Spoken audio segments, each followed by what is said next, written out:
지난주는 예수님을 바르게 믿어서 안식에 들어가야 된다라고 이제 말씀을 했다면 이번 주 말씀은 죄에게 속지 말고 믿어서 안식에 들어가라고 강조를 하십니다. 그러니까 여기 예수님을 바르게 믿고 죄에게 속지 말고 거의 비슷한 내용이긴 하죠. 그렇게 해서 그 제목을 이렇게 정했는데요. 바른 믿음으로 안식에 들어가자. 두 번째 시간을 가지도록 그렇게 하겠습니다.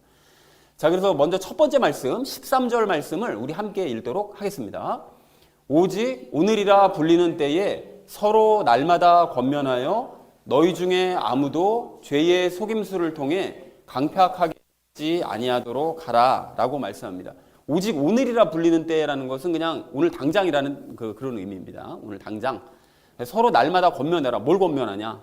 말씀을 서로 권면을 해야 된다. 왜냐하면 죄에게 속아서 고집스럽게 안 믿게 되지 않도록 너희가 수시로 말씀을 서로가 권면을 해야 된다. 너희라는 것은 지금 이 히브리서를 받아보고 있는 유대인들이요. 그러니까 믿음이 흔들릴 수 있는 그 유대인들을 의미합니다. 접붙인 자들인 거죠. 아직까지. 그리고 죄의 속임수라는 것은 당연히 말씀을 믿지 못하게 하는 죄의 속임수를 의미합니다. 죄는 불신이잖아요. 그 근본적인 정체가.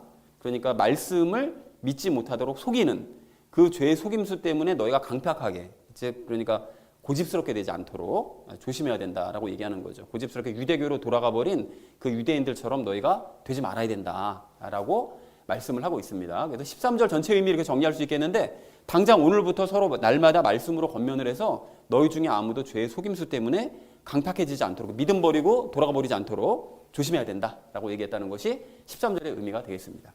이어진 14절 말씀 우리 함께 읽도록 하겠습니다. 우리가 우리의 확신의 시작을 끝까지 확고히 붙들진대 우리는 그리스도께 참여한 자들이 되었느니라 라고 말씀합니다. 여러분 여기서 그 바울이 우리의 확신의 시작이라고 얘기를 해요. 그러니까 우리의 믿음의 시작, 그걸 얘기하는 거죠. 그러면은 믿음 생활을 결국 시작하게 된 거, 그게 뭘까요? 뭐 때문에 믿음 생활을 시작하게 되었죠? 시작하게 된 계기가 뭐였습니까? 그것이 바로 곧 말씀인 거죠. 그게 복음이고요. 그러니까 복음을 듣고, 그러니까 말씀을 듣고 믿어야 되겠구나. 예수님을 믿어야만 하는구나. 라는 것을 이제 알게 돼서 그 믿음 생활을 이제 시작하게 되었다라는 것을 얘기합니다. 그리고 말씀을 끝까지 확고히 붙들으라는 거예요. 끝까지. 자, 그래서 말씀을 이제 너희가 붙잡는다면 그리스도께 참여한 자들이요. 즉, 그리스도와 함께하는 자들, 즉, 구원받은 자들이 될 수 있다. 그러니까 결국은 중요한 거는 계속 13절과 14절에 이어서 얘기하는 것이 이 확신의 시작, 즉, 말씀을 굳건히 붙잡을 때, 그럴 때 너희가 강팍해지지 않을 수도 있고 예수님께 참여한 자들이 될 수도 있다. 그런 얘기를 해주고 있는 거죠. 그러니까 말씀이 참 중요하다라고 강조를 하고 있습니다. 그래서 14절을 이렇게 정리할 수 있겠는데요. 우리가 믿음 생활을 시작하게 한 그 말씀을 끝까지 확고히 붙잡는다면 우리는 그리스도와 함께하는 자들이 될 것이다. 라고 얘기했다는 것이 14절의 의미가 되겠습니다. 자, 이어진 15절 말씀 우리 함께 읽도록 하겠습니다. 주께서 이르시되 오늘 너희가 그분의 음성을 듣거든 격노하게 하던 때에 한 것 같이 너희 마음을 강팍하게 하지 말라 하셨으니 라고 말씀합니다. 여기 성경에서 이르시되 이렇게 얘기하면 이제 다른 성경 인용하시는 거죠. 그래서 이제 어느 부분을 인용하는 건가 봤더니 지난주 그 말씀입니다. 그러니까 시편 95편 7절 8절 말씀을 다시 한번 인용을 하고 있어요. 그래서 그 인용한 말씀을 보니까 그분의 음성을 듣거든. 즉 하나님의 음성을 너희가 이제 듣게 되거든 어떻게 하라고요? 격노하게 하던 때, 그냥 광야 생활을 하던 때, 그때를 얘기하는 거죠. 그때처럼 너희가 마음을 강팍하게 해서는 안 된다라고 말씀하고 있습니다. 그래서 15절 이렇게 정리할 수 있겠는데 시편 95편 7절 8절에서는 이렇게 말씀을 하신다.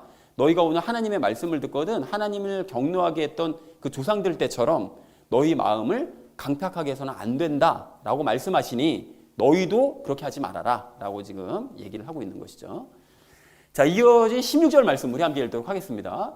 이는 어떤 자들이 듣고 격노하게 하였기 때문이라. 그러나 모세로 말미암아 이집트에서 나온 모든 자가 그리하지는 아니하였느니라 라고 말씀합니다. 여기 어떤 자들이 듣고 격노하게 했대요. 그러니까 그 광야 생활을 할 때가 어떤 사람들은 하나님의 말씀을 듣고도 믿지 않아서 하나님을 격노하게 했다는 거죠. 그러니까 너희는 그렇게 해서는 안 된다라는 것을 얘기하는 것이죠. 자, 그리고 이집트에서 나온 모든 자가 그렇게 하진 않았대요. 이제 그렇게 대부분들이 하나님의 말씀을 듣고도 믿지 않아서 하나님을 격노하게 했지만 모든 사람이 다 그런 거냐? 그런 건 아니라는 거예요. 그래서 왜 출애굽해서 나왔던 사람들 중에 일부는 이렇게 하나님 앞에 순종했던 이런 사람들도 가끔 보이죠. 갑자기 그 이름을 까먹었어요. 그 누구 딸들이 있었었죠? 누구 딸이었죠? 그 딸들이 보면 그 5딸들이 그 아버지의 그 재산을 우리의 딸이지만 나눠줘야 된다라고 얘기를 하면서 우리의 분량을 나눠줘야 된다고 얘기하면서 우리 아버지는 그렇게 불순종한 사람이 아니었다라고 이제 고백하는 장면이 나오잖아요. 뭐였는데 슬 뭐였었나 잠깐 그거였었죠.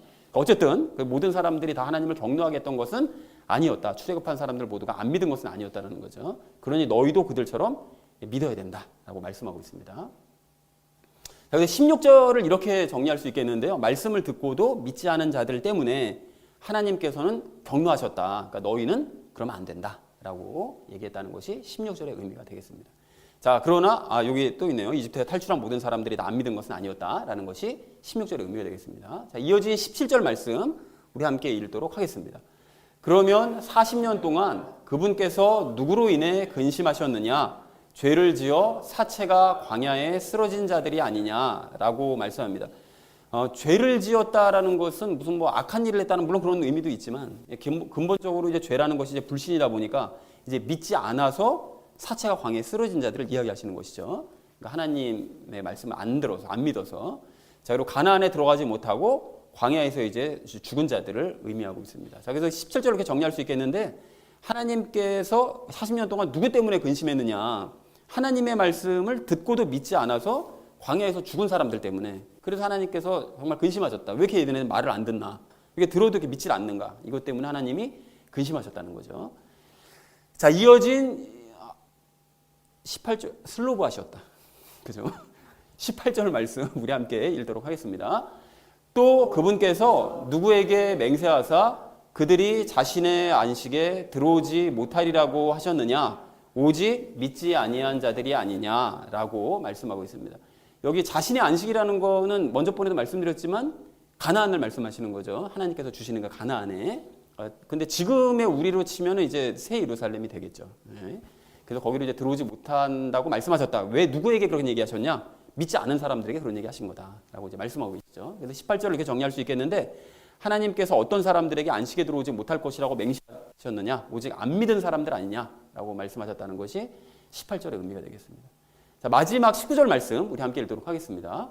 그러므로 우리는 그들이 믿지 아니하여 능히 들어가지 못하였음을 아노라 라고 이제 오늘 말씀을 정리를 하는데요. 그러니까 결국 얘기를 다 따져보니까 그 바울이 고발하고자 한 것은 하나님께서는 그 말씀이 굉장히 중요하게 생각하시는데 하나님의 말씀을 결국 듣고 믿지 않았기 때문에 결국 믿으려고 하지 않았기 때문에 이스라엘 백성들이 다 대부분들이 다 광야에서 죽어버렸다라는 걸 이제 얘기하고 싶은 거죠. 그래서 믿지 않았대요. 그러니까 의지적으로 안 믿었다는 거예요. 하나님의 말씀을. 자기네는 듣기 싫다는 거죠.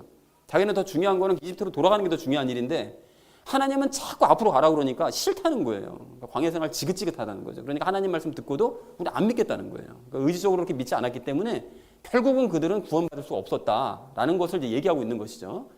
자, 그래서 19절 말씀 이렇게 정리할 수 있겠는데요. 우리는 믿지 않은 조상들이 가나안에 들어가지 못했다는 사실을 잘 알고 있다. 이 모든 것이 믿지 않았기 때문이었다라고 마지막으로 결론을 내리고 있습니다. 그래서 오늘 본문을 이렇게 정리할 수 있겠는데요. 당장 오늘부터 너희는 서로 말씀으로 권면해서 죄에게 속아서 강팍해지는 자가 없도록 해라. 강팍해지는 게 고집스럽게 안 믿는 것을 의미하니까요.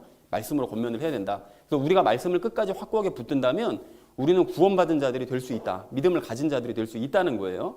그래서 하나님께서는 너희가 말씀을 듣거든 하나님을 경록해 하던 조상들처럼 마음을 강팍하게 하지 말라고 말씀을 이미 하셨었다. 광야에서.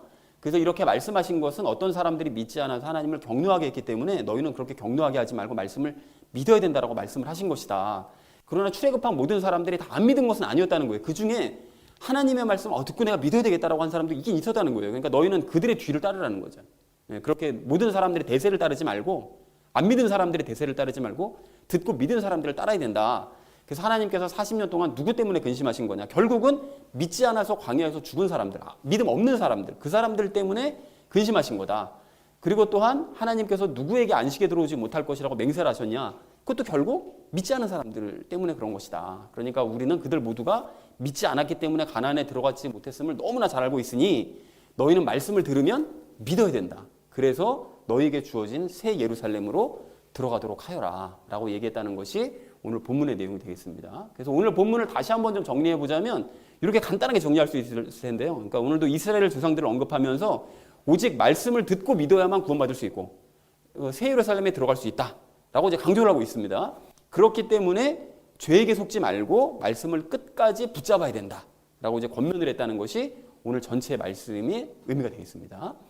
자, 그래서 우리가 적용 시간에 말씀과 믿음과 죄의 관계에 대해 생각하면서 이제 세 가지 내용을 나눌 건데요. 첫 번째는 믿음이 없는 사람에 대해서, 두 번째는 아직 믿음을 갖지 못한 사람에 대해서, 그리고 마지막 세 번째는 믿는 사람에 대해서 이 세 가지를 나눠서 함께 말씀을 나누려고 할 텐데요. 오늘의 결론이요. 바른 믿음으로 안식에 들어가자. 그를 주제로 나머지 말씀은 삶에 적용하면서 함께 말씀 나누도록 하겠습니다.